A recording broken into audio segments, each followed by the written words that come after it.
معذرت سے بس میں بات ختم کر چکا ہوں، مگر عین اس شعر کے دوران ایک حدیث یاد آ گئی، تفصیل کے بغیر حدیث اجازت ہو تو سنا دوں۔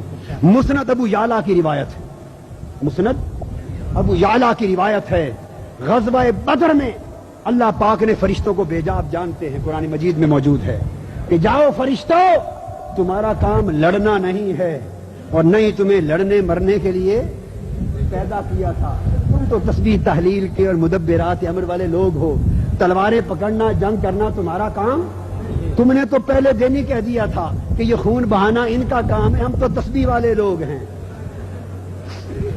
مگر آج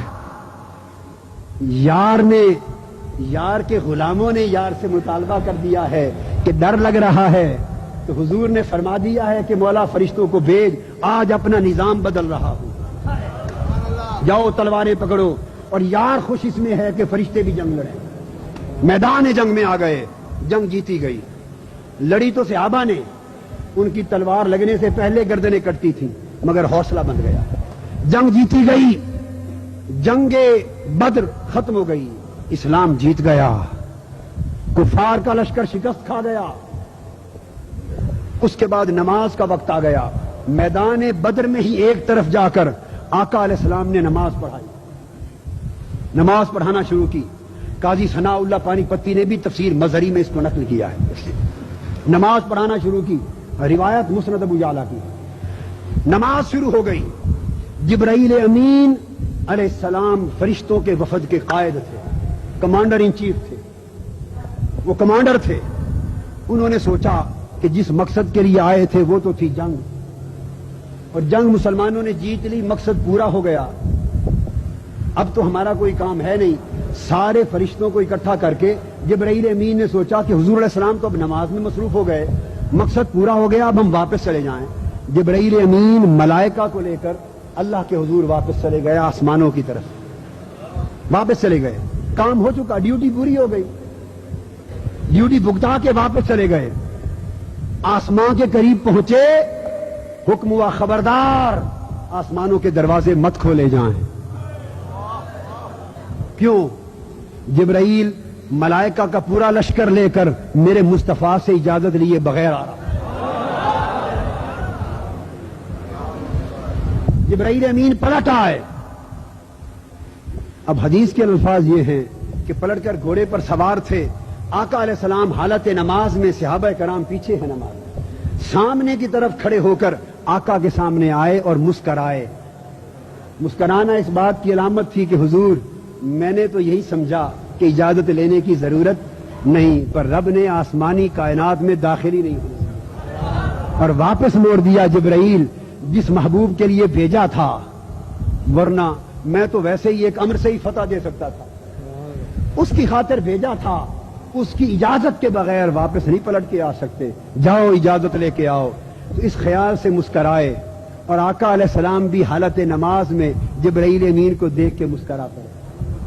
ان کا مسکرانا یہ بتا رہا تھا جبرائیل اب پتہ چل گیا، ہائے ہائے اب پتہ چل گیا نا، یہ راز و نیاز کی بات تھی، مسکراہٹ ہو گئی، ایکسچینج ہو گیا اسماعیل کا۔ جو حدیث میں بیان کرنا چاہتا ہوں، نماز سے فارغ ہو گئے، صحابہ کرام جو پیچھے نماز پڑھ رہے ہیں انہوں نے پوچھا آقا آج نماز میں آپ مسکرا کیوں رہے تھے؟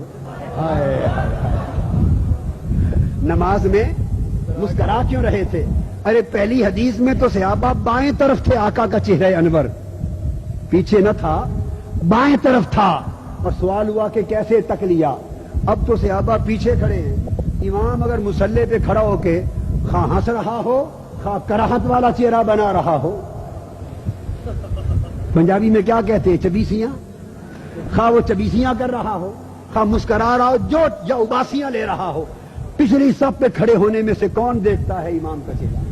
وہ تو نظر نہیں آتا نا۔ ہائے ہائے ہائے ارے چبیے وہ لوگ، میں کیا کہوں، جو لوگ اس راز کو نہیں سمجھ سکے ان کے پاس عقیدہ نہیں، بس چبیسیاں ہی ہیں، وہ چبیسیاں لیے پھرتے ہیں۔ ہائے ہائے علماء بزرگ کہا کرتے تھے بے عشق نبی جو بھی پڑھاتے ہیں بخاری، آتا ہے بخار ان کو بخاری نہیں آتی۔ یہ حدیث عشق سے سمجھ میں آتی ہے۔ صحابہ نے پوچھا آقا مسکرا کیوں رہے تھے؟ ارے کوئی پوچھے اور آقا ہی پوچھ لیتے، میرا تو چہرہ آگے تھا، تم پیچھے تھے، میرا مسکرانا تم نے کیسے دیکھ لیا؟ حضور نے بھی نہیں پوچھا صلی اللہ علیہ وسلم۔ اس لیے نہیں پوچھا کہ ان کو بھی معلوم تھا، ان کو بھی معلوم تھا کہ نماز تیرے نظارے کا ایک بہانہ بنا، ہائے ہائے، کہ یہ صحابہ کا معمول ہی تھا کہ نماز رب کی پڑھتے تھے، جلوہ یار کا کرتے تھے۔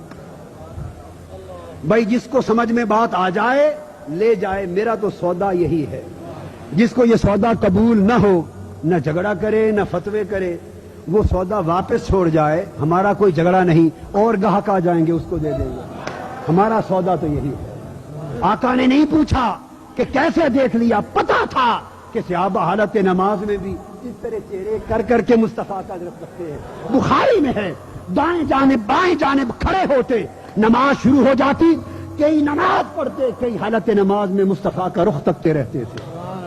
یہ کیفیت تھی صحابہ کی، ان کی نمازیں ٹوٹتی نہ تھیں بلکہ کامل ہوتی تھیں۔ آؤ اس عقیدے کو اپنا لو، یہ مقام مصطفیٰ ہے، یہ مقام مصطفیٰ ہے، اور مقام مصطفیٰ کو تھام لو، اور مقام مصطفیٰ کے تحفظ کے لیے جیو، اور مقام مصطفیٰ کے تحفظ کے لیے مرو۔ جب مقام مصطفیٰ کا عشق دل و جان میں رگ و ریشے میں رچ بس جائے گا تو پھر نظام مصطفیٰ کی سمجھ آ جائے گی کہ جو مصطفیٰ نے دیا وہی حضور کا نظام ہے۔ مقام مصطفیٰ کا تحفظ اور نظام مصطفیٰ کا نفاذ، اس کو اوڑھنا بچھونا بنا لو۔ اللہ رب العزت ہماری زندگیاں ہماری موتیں اسی کی نظر کر دے۔ میں اختتام